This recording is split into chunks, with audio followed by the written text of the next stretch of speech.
Let me tell you of the days of high adventure.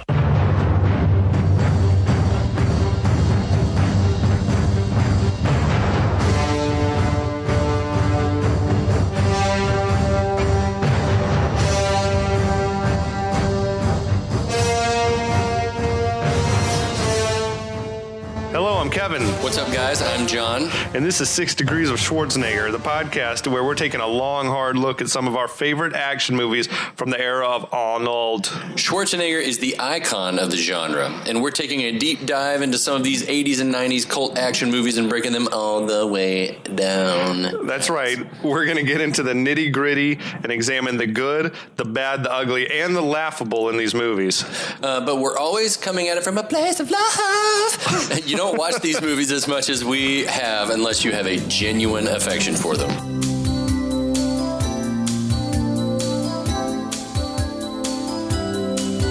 For the memory of a lifetime, recall.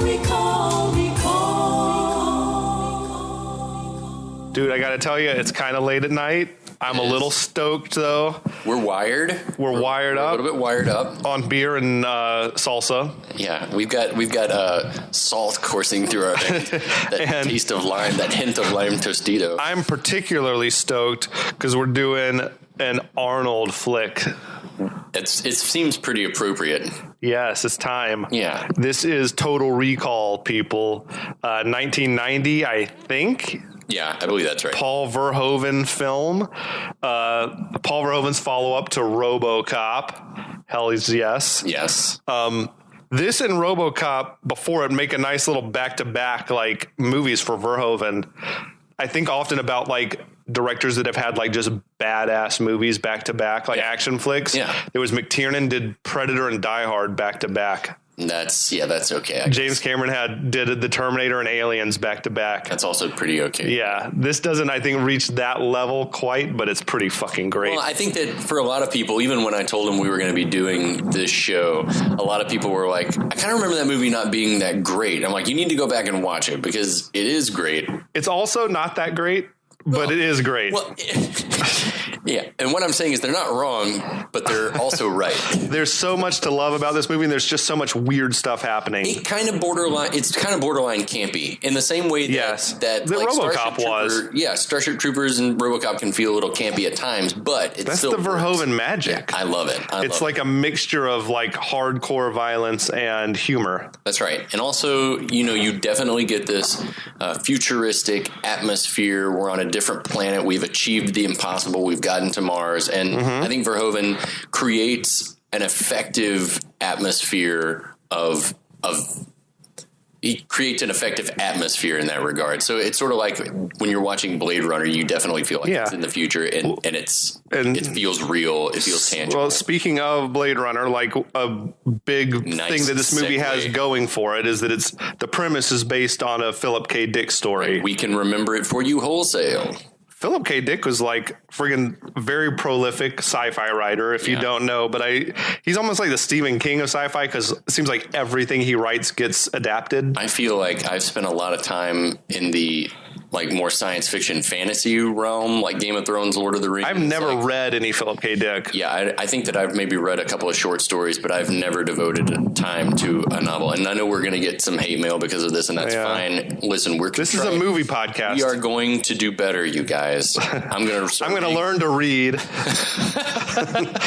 After all these years, I never learned how to read. I never knew my fault. But Philip K. Dick, his writings were the basis for Blade Runner. That's right. Minority Report. Right.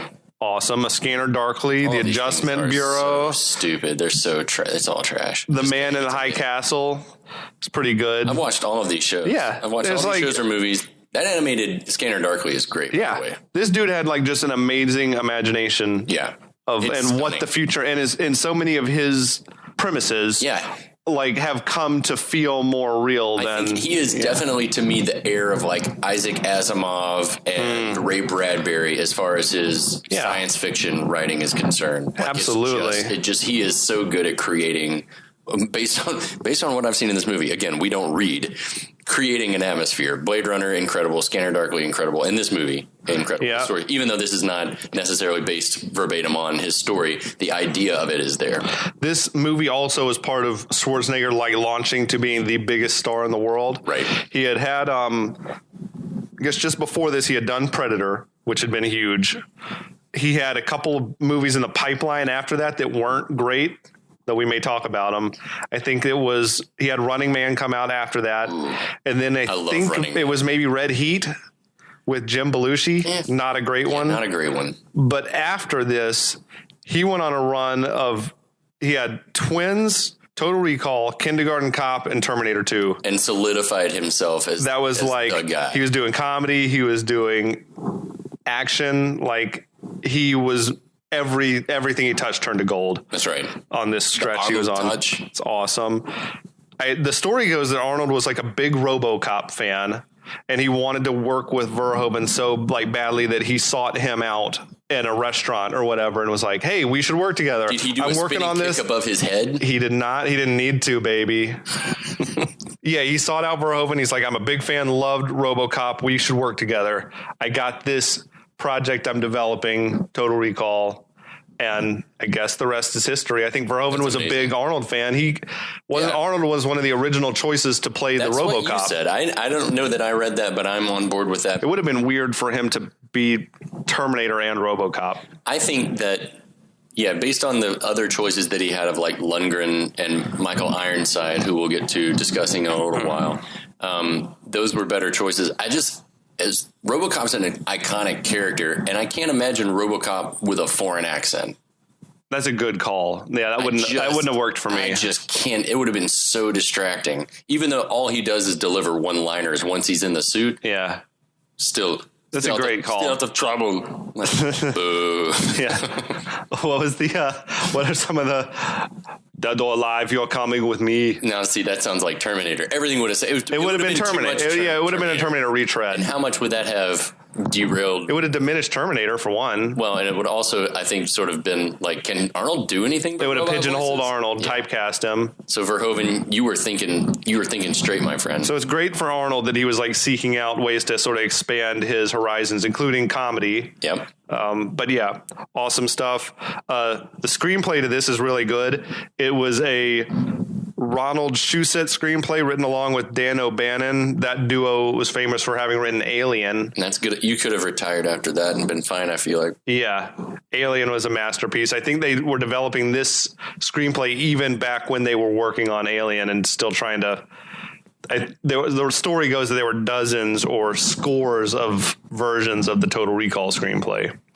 And then, of course, a score by Jerry Goldsmith. The legend. Alien was one of his as well, right? Was one of his. Star Trek: The Motion Picture. So we get a lot of great themes from him. I think great sci-fi themes. Yeah, I think that he was only second to John Williams as far as being able to write a really memorable theme, especially around that time. But Planet of the Apes, Patton, Chinatown, which was an amazing score. Poltergeist, Gremlins, Hoosiers. I mean, the list goes. Gremlins. So, yeah. Oh, I love that score. But yeah, I feel like they also said they wanted the opening theme to have a Conan the Barbarian feel, which it totally does. It totally does. To the point that I'm like, geez, the guy who did the score for RoboCop did the score for Conan. Yeah, why not just use him? Yeah, going back and listening to it now, it definitely has a little Conan vibe. The heavy drums. Yeah, heavy drums, brass sort of blaring at the beginning. Mm-hmm. Another member of the writing team was Gary Goldman, who listeners of this podcast might remember also wrote Big Trouble in Little China or did Punch Up, was one of the guys. So yeah, it's kind of got that madcap feel to it as well. But now that I'm sitting here thinking about the music, would this movie have benefited from a Tangerine Dream or a score from like in Blade Runner, what's the guy's name? I can't remember. Vangelis or something? Vangelis. Okay. Yeah. Would that have I don't know. No, I love this. It works. It needs an epic action. Like an adventure movie more. Yeah. I think that was the O'Bannon and Shusett's idea, was that it's like Raiders of the Lost Ark, but in space. But I think where they landed is pretty perfect, the tone of the movie. I agree. All right. So, yes, there actually is a movie to talk about here. And it opens up on Mars, on the surface of Mars, the red planet, very red. It's very, very red. I think these are all models, like the landscape. They look pretty awesome. It's proof yet again to me that that's just the way things should be done. I know it's expensive. I know it's time consuming, but damn it looks amazing. It looks like it's actually something that's been photographed, because it is. Yes. Anywho, it's we got Arnold, who we don't know who he is yet. He's just Arnold at this point, and a woman in spacesuits. They're roaming the desolate landscape of Mars in spacesuits. And they like share a tender moment like through their masks. He like weirdly caresses her mask. The side of her like glass. Her helmet or whatever. Kind of like patting her. Yeah, it's just... Before they trudge along. It's a little hard to be romantic in those suits, I feel. It would have been funnier if they'd like bumped heads or something. So then... Arnold turns to walk, and the ground just sort of crumbles under him, and he falls down and cracks his mask open. It's rough. But, like, he kind of just fell for no reason. Like, this is our hero? Yeah. He's, like, clumsy. I mean, I guess in the end, we see he wakes up, and it was a nightmare. Right. So I guess that's pretty nightmarish. But at the same time, it's like, it's not a smooth move. Right. Like, and we also get our first glimpse of some pretty, like, rough facial animatronics. Dude, when he's suffocating, it's like his eyes are bulging and all that. Yeah, it looks pretty painful, I'd say. It has always looked like what I would imagine dying on a like out in space to look like. Yeah, I can imagine. So I don't mind that mask work or that animatronic or whatever you want to call it work so much, because it's not meant to look like Arnold just sitting still. Yeah. It's bulging and swelling. It's sort of grotesque and uncomfortable. But then his wife consoles him, aware that he's been having these nightmares, played by the lovely Sharon Stone. She's ravishing in this film. This is her at her best, I'd say. Is peak Sharon. Yeah. Peak Stone. Peak Stone. Absolutely just mind-boggling how good she looks. She's beautiful. She gets mad because he keeps, I guess, having these dreams with this brunette woman. Which at first she's concerned because this has been happening all the time. She calls him Doug, so we learn his name is Doug. Yeah, Doug. And she immediately knows, is it the dream about Mars? And he says yes. And so she starts trying to kiss him. Is that making it better? And he's like, yes. That's when she's like, was she there? And then all of a sudden it's like the gears switch. He's kind of like, I can't believe you're jealous of a dream. And it's sort of playful at first, but then she gets kind of angry and is like, her the brunette. She's kind of sort of smacking at him until he kind of takes her and pins her down. Well, yeah, she starts like actually sort of hitting him. I know it's like husband and wife, but like play punching. Like, I can't believe you're dreaming about this brunette. What are you doing? Women be crazy. I'm kidding. I love women.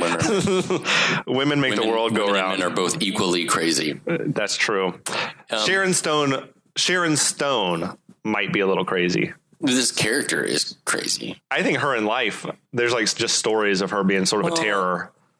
I can neither confirm nor deny, but I've never met her. I'd like to. Right. Yeah, I would too. I'd love to meet her. I'm sure she is a lot of fun. I'm sure she's a gas. Her performance is like so good though in this movie. She is like perfectly cast. Absolutely. And you immediately see that in this little boudoir scene that she and Arnold have got some chemistry. Yeah. I was saying earlier, like, a lot of times Arnold doesn't necessarily have romantic chemistry with the women that he's paired up with. Like, I think of movies that we talked about, Predator, like I feel like there was supposed to be some sort of chemistry between him and the gorilla woman that they pair up with, but there's just not. Right. Or like Commando, he's with Radon Chong and there's nothing there. Right. Eraser, he's with Vanessa Williams and it's just like not working. I mean, he's just a big hulking guy, and I don't know that he's with a very works for everyone. He's with a similar character to Melina in this movie in Running Man. Yeah. Was the chemistry good in that one? I don't quite remember. I don't know that they ever really had time. The chemistry to develop the romance. Yeah, but I think that it was as good as it is with Melina in this movie. You know what? He was good with the in Conan the Barbarian. Yeah. The warrior woman in there, the Valkyrie, and he was also good with Red Sonja.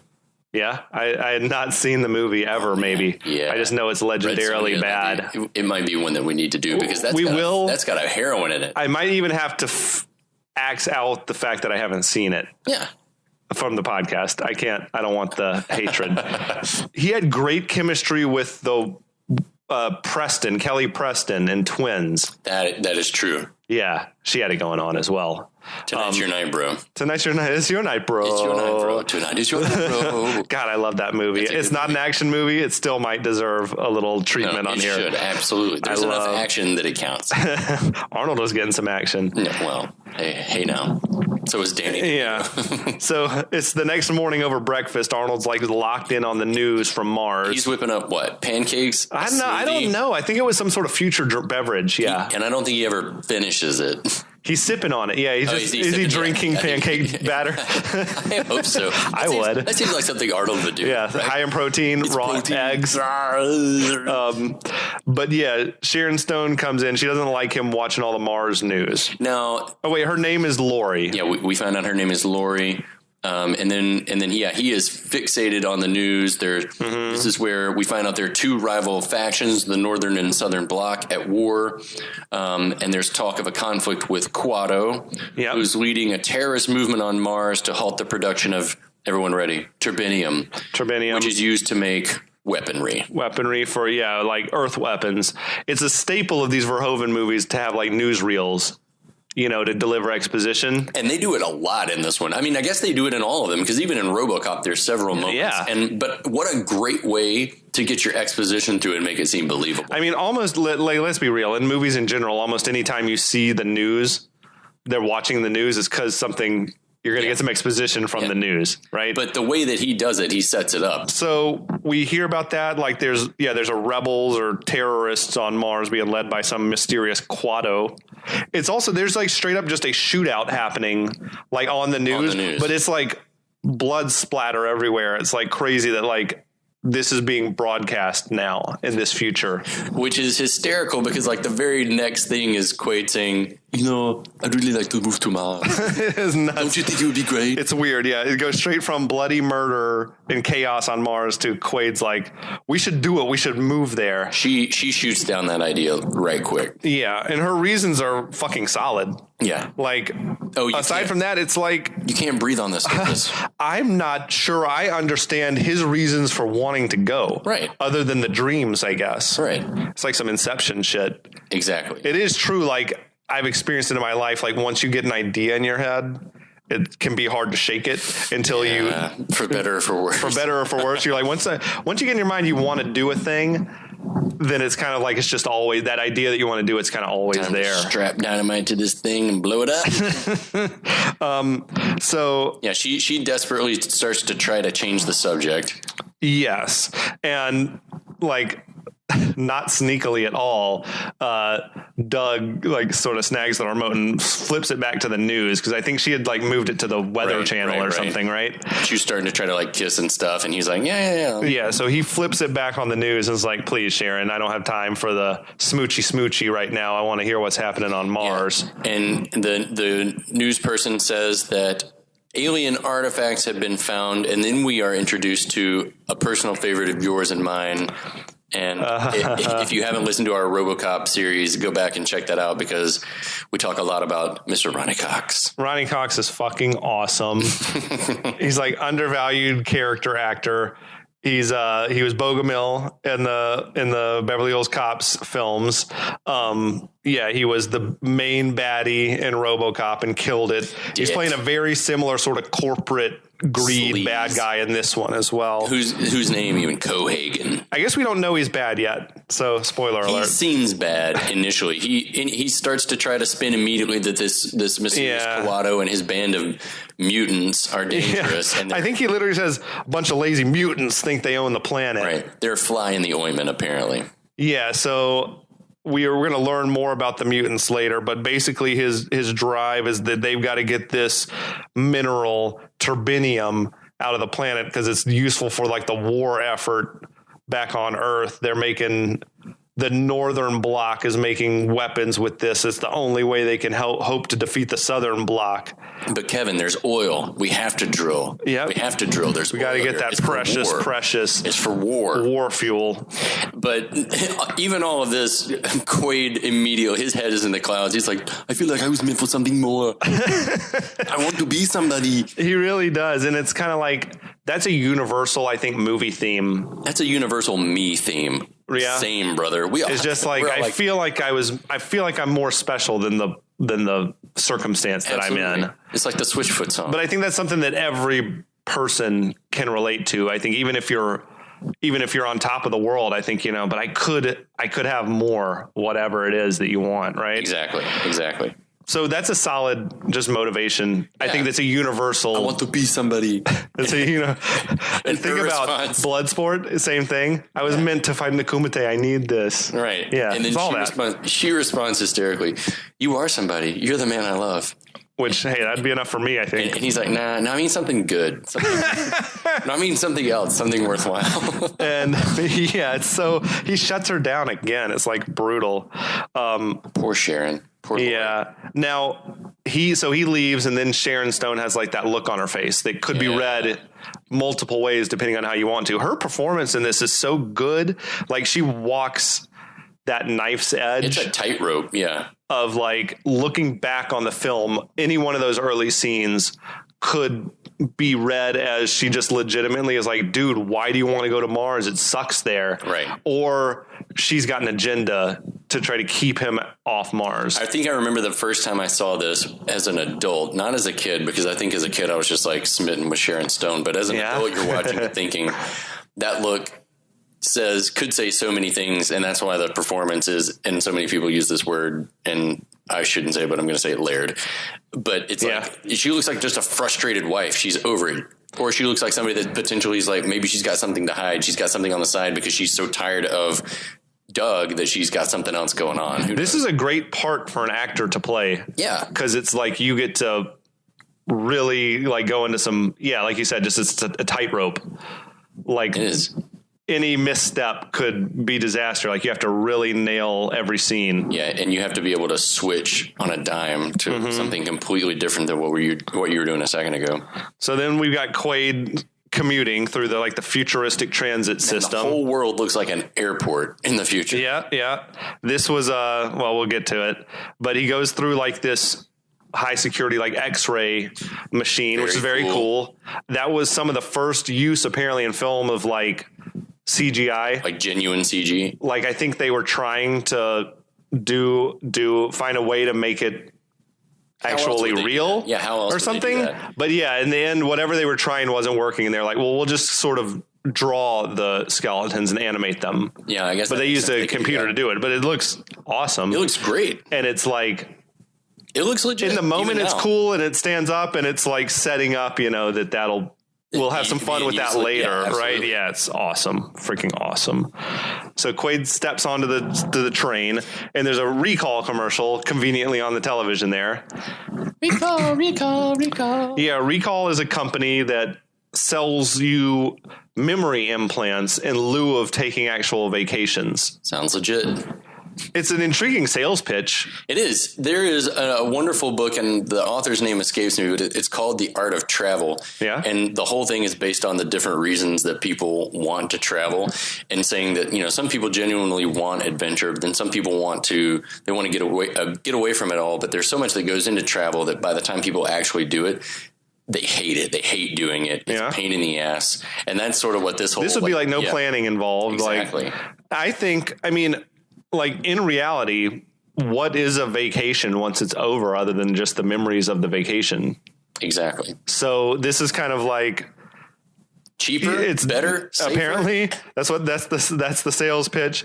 And the thing that is interesting is like, you're guaranteed to have a good time. Yeah. Like you could take a trip you could go to the Bahamas and it's rainy every day, but not like with Rekall. It's going to be like, every day was perfect memories, All right. So they're already talking about being able to use like VR headsets How do you think about that? So instead of being in Paris, you'd put on a VR headset and it would essentially be the same thing. I think I'd want to go to Paris, but like something more dangerous, like going to the top of Everest. Yeah. Or something like that'd be dope. I'd be into it. That'd be cool. So that's real life. That's like the direction. I mean, we could get, who knows? If you want to go to India, you could put on a headset and you're at the Taj Mahal instead of dealing with the smog and the pollution or whatever. I mean, I already like to go to like Google Street View and just look around in strange cities and stuff like that.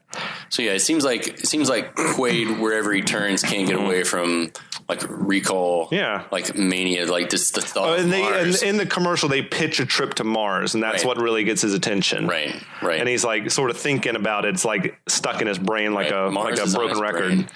And then so we see him at work. He's at work in like the gravel pit, jackhammering away. Because what else would Arnold do in a movie besides? Dude, Arnold makes that jackhammer look good, though. He already proved that he could do this in Running Man, carry rocks and chisel things. So he's chatting up with his coworker, Harry. Who is Robert Costanzo from everything you've ever seen but can't remember. I think he's awesome. I mean, I remember him distinctly from City Slickers. Right. Like giving the student, parents come to school and tell you what they do. He always plays sort of like a New York mobby kind of guy. Yeah, he's just that guy. He was in... you definitely would remember him from Die Hard 2. Right. He was like the guy who was having McClane's car towed and turns up later. Like Vito was the guy's name, of course, because why be subtle? Yeah. But yeah, quite an Italian guy. And Quaid is asking him like, hey, you ever heard of Rekall? You know, what do you think of that? And the dude warns him against it. Yeah. My friend tried a special offer and nearly got lobotomized. I mean, essentially you are paying them to give you brain damage. Right. Like even in the perfect scenario, they're going in and jacking your brain up. Yeah. They're changing something inside of you forever. But this dude, man, Harry, again, this actor, he gives a good performance that cuts both ways. Like, I think I don't know, Quaid goes on break or something. He walks off and like Harry gives this look after him. Like it could be that he's like, this dummy wants to go to Rekall, or he looks more menacing. That face and the length of time that he looks at Quaid is just something is up. And here's where I pose. Would you do something like this? I know you'd put on a VR headset. Go to Rekall? Around, but would you do something like that? Would you have a memory? I'm a pretty cautious dude. I think if it was legit dangerous, I'd probably not want to do it, not want to risk it, especially something that's messing with your mind. Right. Yeah. I would not. I would not do something like this. I think that video games are already at such an immersive place that becomes a danger of people just getting sucked in and sort of staying in that place, like in Ready Player One, to an extent to where it's unhealthy. Yes, agreed. I think that's not to say gaming's not cool, because it is. It's all things in moderation. All things in moderation, my friend. That's right. Exactly. Let that be the lesson. So Quaid... And no gloating before the fight is done. Yes. Quaid being like the one-track mind guy that he is, just straight from work, heads to Rekall. He's like, thanks for that advice, Harry. Bye. Thanks for the advice. My wife doesn't want me to go. You know, my coworker says it's a bad idea. I'm going to go check it out. I'm ready to rock. The commercials are so compelling, though. Now, he goes in, there's a receptionist there doing like a cool trick with her nails. Oh, that is so cool. She's like got a little wand or something that can just change the color. Every woman's dream. Yeah, dude. You save just mix up the manicure every day. Pay $200 for that thing, a one-time deal, and then you just have like little pads on your nails that are the right shape, and then you just touch them. I think we could both agree that like the receptionist was just thirsty for Quaid. Yeah, she wanted to climb up Arnold like a jungle gym, like for reals.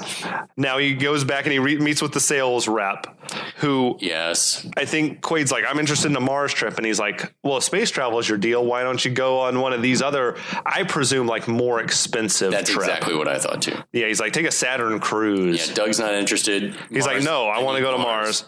So the dude's like, all right, you get what you want. He pitches in the thing, which is basically a 2 weeks vacation's worth of mememoes. Right. For anything else will be extra. What was it? 899 credits. 899 credits. Whatever a credit's worth. Like if that equates to $1, like of what he calls first class memories. I love that. First class. These are going to be the classiest memories you ever had. Believe me. It's going to be all nothing but marble fountains and gold leaf of Mars, I guess. Yes, whatever.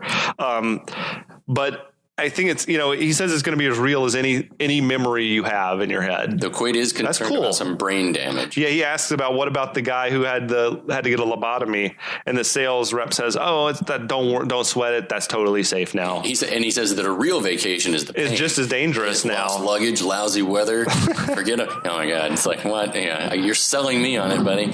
On the commentary, Verhoeven speaks about Rekall, like compares it to the tobacco industry, where he says they're selling a dangerous product, but of course they're not telling you about the risks. Right. Which, I can see that. Absolutely. And then he sort of hands Quaid the questionnaire to start filling in. And Quaid's like, I'm in. Yeah, you sold I'm me. sold, man. $899. Where do I sign? How many months' wages as a jackhammer operator is that? No one knows. And then the sales rep starts to get into the, hey, what's the same thing about every vacation? You are, buddy. I love this part. Yeah, this is where we really start. He starts. This is the upcharge, the upsell. Yes, he's basically pitching in a package where you'd have options of like who you'd be on this trip other than yourself. Right. They call it the ego trip in this movie, where you get to choose your alternate identity, and he gives Doug 4 choices to choose from: millionaire, playboy, sports hero, industrial tycoon, and secret agent. Yeah. I like the secret agent option myself. Well, what would you do? I would probably choose secret agent also. I like the get into some action, Yeah, just like I don't see how being a millionaire on your trip. I mean, I guess what are you staying in a nicer hotel room or something? But on Mars, what does that mean? I don't know. You don't get to go outside. You're inside the whole time. Yeah. You get to buy being more a sports athlete could be cool just because you'd have like babes hanging all over you, presumably, right? Yeah, but, again, but the secret agent's like, that sounds awesome. Like it's an adventure. So, and then he describes the secret agent. You're a top operative. You're under deep cover on your most important mission. People are trying to kill you. You meet a beautiful exotic woman, and in the end, everything goes the right way, and all for only 300 credits. So what's wild is like, this is bold storytelling because they're essentially telling you what the plot of the movie is going to be. Yeah, laying it out there. But somehow, man, it works. But it's Arnold or Doug couldn't be more into this idea. He's like, yes. And we discussed that the only way this scene could have been better is if Bill Paxton was playing the part of the sales rep. R.I.P. We miss you, Bill. I love Bill Paxton, dude. Yes. I think in 1990 he would have been young for this. Yeah. But we agreed. We agreed though, like. Well, his character from True Lies, the car salesman, that Bill Paxton would have crushed this. Yeah, this was born. He was born to play this. He's also got great chemistry with Arnold, we know. So yeah, that's awesome. Yeah, absolutely great call by you, John. Yeah, Doug is thrilled about all of this. He's like psyched out of his mind. He's just like, yeah, strap me in and put that sucker in. He's got this big goofy Arnold smile when they're like strapping him in the chair. And he's met by Dr. Lull, who starts going over his file. Yeah. And you hear something on the news in the background about, or is it from It's her? not news. They're like just showing these slideshow of Mars. Yeah, you hear something from her, I guess. About alien culture or something. Yeah, alien artifacts being found on Mars that are about 500,000 years old. Yep. Then you see them start to strap him down, and she notices his wedding band. Oh, he's like you're getting away for a little hanky-panky? He says he's been married for 8 years. And of course, he's like, no, I just really am interested in Mars. And then that's when they sedate him, and she starts saying, all right, I'm going to ask some questions, and you need to be honest. Yes. They have him like build his dream woman. That's right. Are you like, what's your sexual orientation? What kind of women do you like? He chooses brunette, which is telling. Yeah. Oh, yeah. He's definitely trying to build the woman from the dream. Right. For sure. Now, amazing that as a guy who has studied screenwriting and all this, like the tightness that exists in this script is impressive. Yeah. Because they point out that like he's getting more and more drowsy as he's building the dream woman. And at the point that he's practically asleep, the picture of the finished woman pops up on the screen, and it literally is the woman from his dream. Right. But he's so drowsy. Is it possible that he's just not fully conscious? Right. That's awesome. It's super it's effective. very, very well done. Yeah. That's all I'll say. And this is where the craziness starts. Oh my God. Yeah. The sales rep's in a meeting with another client that seems to be going well. He seems like he's almost got it landed, but then you see that the techs are on the phone. Mm-hmm. They're on Skype. Screaming. They're on the Skype phone trying to get a hold of him. And he answers and they say that Quaid is having a fucking meltdown. Shit is going down in here. Please don't help. And I never really liked that they don't show how the meltdown started. Right. That just felt like a little bit of a, like, oh, I would have wanted to see that. But I don't know. I think is there something cool about seeing those faces on the phone trying to get his attention, with the though? on mute or whatever. Yeah. So the sales rep runs in there, is helping them pin Arnold down. Yeah. There's a lot of yelling and screaming, a lot of good Arnold grunting. And this